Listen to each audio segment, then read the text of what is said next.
Southern California. A live event as the sentencing for the person dubbed the Malibu Sniper after a series of shootings at a Los Angeles area park. Convicted of second-degree murder, he was found guilty of killing a father who was camping with his 2 young daughters. Let's listen in to the judge here on Live Now from Fox.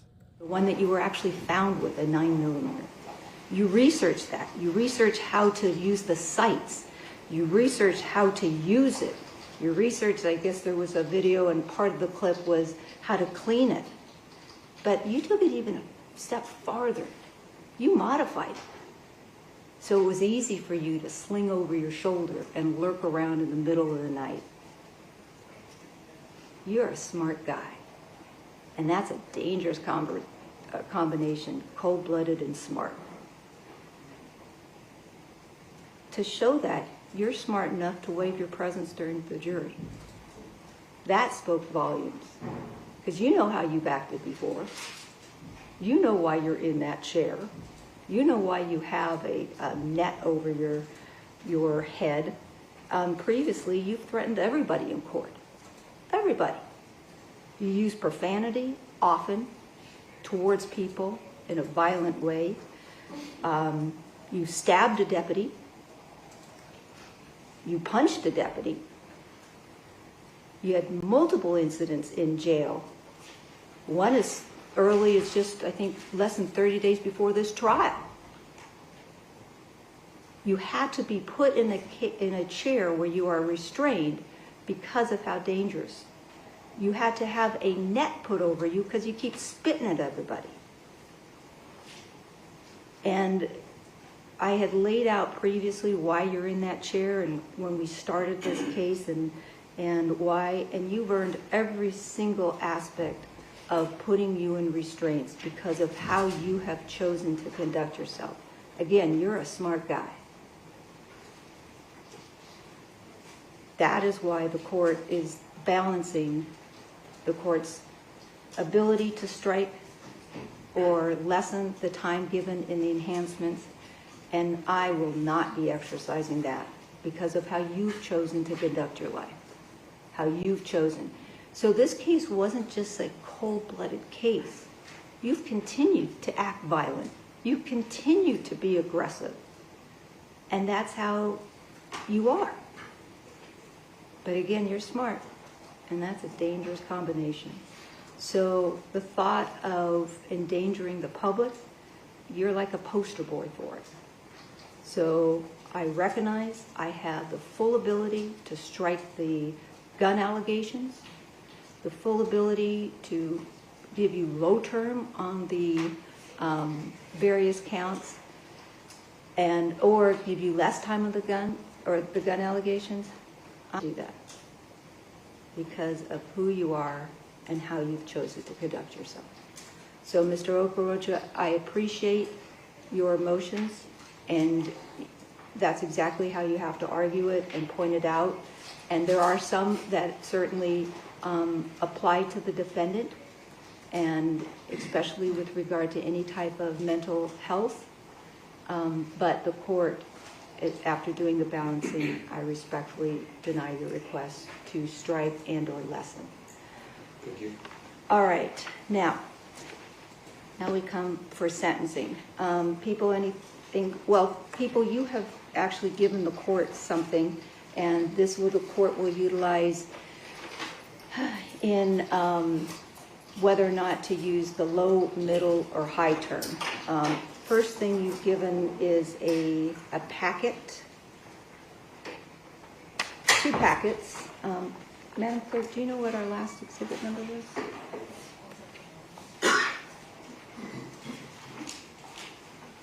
I'll just do court's exhibits. Do you know what our court's exhibits are? Okay, so I'm just going to mark one as continue on. Court's exhibit 6, court's exhibit 7, and then there's a packet that has, it looks like, the defendant's custody, and it's got a nice little picture of Mr. Rauda there. Court's exhibit 8. Another picture of Mr. Rauda there. Court's exhibit 9. and then a certified rap sheet, which is Court's Exhibit 10. And the court can utilize the certified rap sheet certainly with regard to any aggravating factors that would warrant the imposition of high term in the triad system. All right. So those are marked. People, do you want to be heard? I did receive your sentencing memorandum. People will submit this based on the sentencing memorandum. Thank you. All right. And Mr. Okorocha, anything? No, Your Honor, thank you. All right. So before I go into the actual sentencing, I did want to say a couple things. I want to commend the attorneys in this case. This was a very dense case. There was a lot of photographs. There was a lot of people. There was a lot of moving parts. So I appreciate the efficiency in which everybody acted in this case and just the professionalism. It was a very smooth trial. Mr. Rauda, you elected not to be here. And again, that was very smart of you.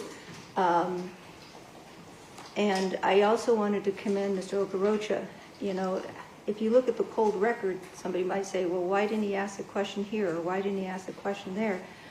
Well, the verdicts tell us that. Mr. Okorocha, you've got several not guilties in this case. And I think it was because of how you tactically approached this trial, a game of chess as opposed to checkers. And it shows that your tactics were correct and your instincts were correct. And while somebody, again, looking at the cold record, sitting in an easy chair might be able to say, well, why didn't he do this or why didn't he do that? And the reason is, tactically, it was not sound because you looked at the evidence and you evaluated it. And in fact, your evaluation matched up to how the jury saw that.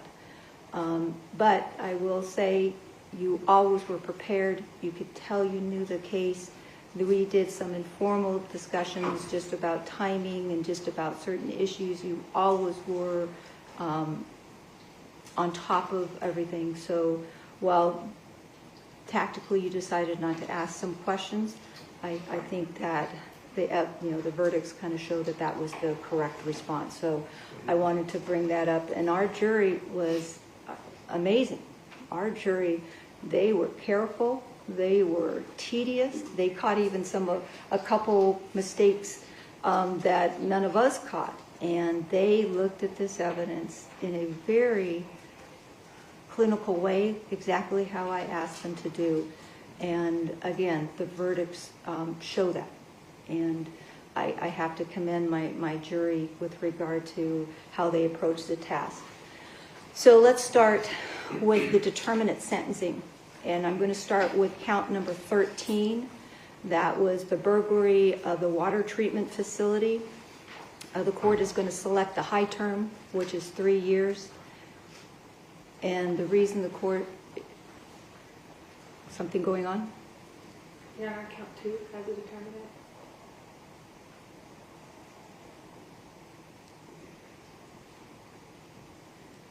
Count 2 has an enhancement, correct? But the base term is a determinant. If the court is... I'm good with the way I'm Okay. going. So let me continue. As to count 13, the court is going to go ahead and impose the high term, which is 3 years. I think, as I said before, the defendant is an individual that has an escalating criminal history. It looks like in 2003 he had a burglary, in 2004 he had a burglary, and then in 2016 he had possession with intent to make a destructive device. Then it looks like in 2012 he had some ammunition. 2014 he was caught carrying a loaded firearm in public, so his criminal conduct is certainly escalating. And so the court is going to pick the high term, which is 3 years. And then as to the 12022A1, having been found true, an additional 1 year for 4 years. As to count 12, it would be 1/3 the midterm. That was the burglary of the community center. That would be 8 months. As to count 14, That was the burglary of the Malibu Farms. That would be 1/3 the midterm, which is 8 months. Then the 12022A1 having been found true, that's 4 months for a total of 1 year.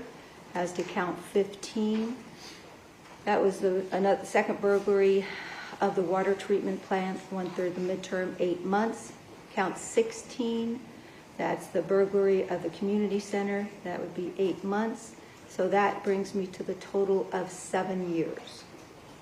Then as to the indeterminate, the court is going to, so once he's done with the 7 years, then he gets to start the indeterminate, because I'm going to run those consecutive.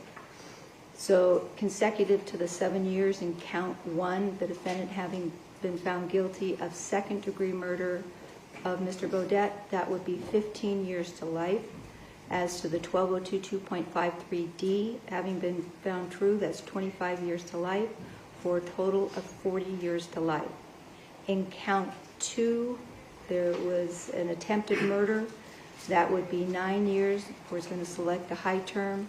But because the 12022.53D was found to be true, the court is considering that to be an indeterminate term, and as such, it doesn't necessitate the 1/3 the midterm, so that would be 34 years to life.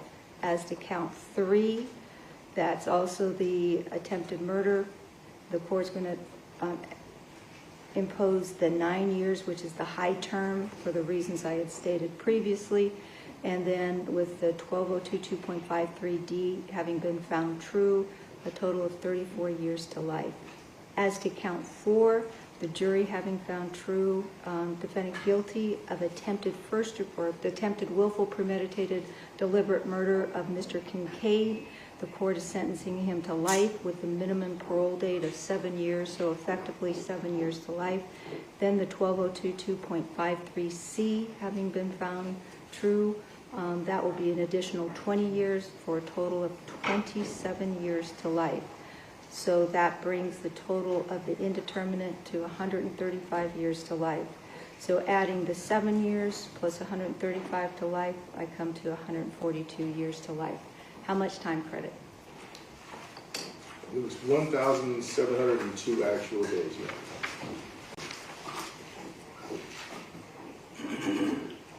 All right. Any victim in restitution? No. All right.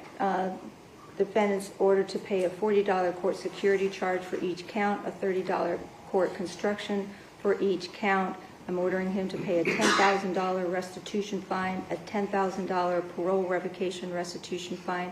I'll go ahead and state the RF gun report. Yes, ma'am. All right, so we will get that report. People, anything further? That's fine. All right. So, Mr. Rauda, I'm going to go ahead and read you your appellate rights. And it's my duty at this time to advise you of your appellate rights. You have the absolute right to appeal from the judgment of this court in imposing sentence on you today.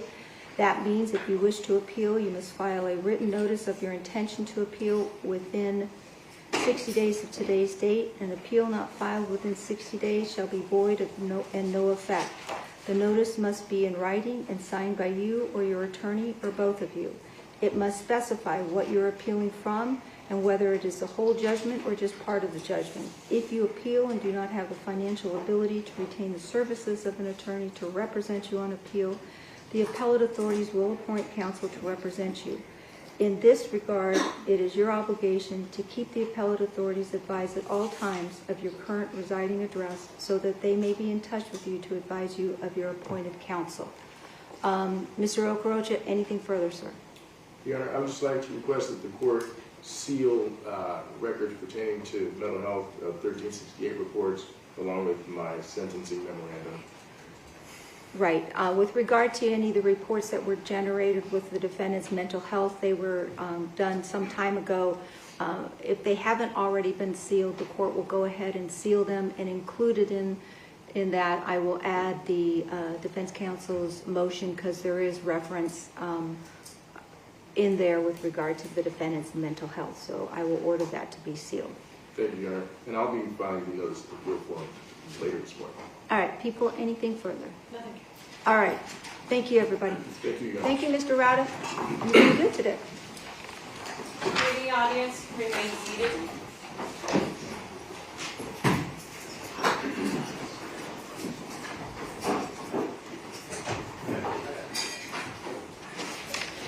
You were just launching there here on LiveNOW from Fox, as that was the trial there in Southern California, as Anthony Rauda, the man convicted of fatally shooting a research scientist as he slept inside a tent with his 2 young daughters in the Malibu Creek State Park, was sentenced on Wednesday to more than 100 years to life in prison. Of course, that coming in from the judge, as a jury found him guilty of second-degree murder for that 2018 killing of Tristan Beaudette as he camped with his daughters. Of course, certainly a tough scene there inside the courtroom, potentially a spit mask on, potentially just restrained to a chair as well. So this is something that we've been following here on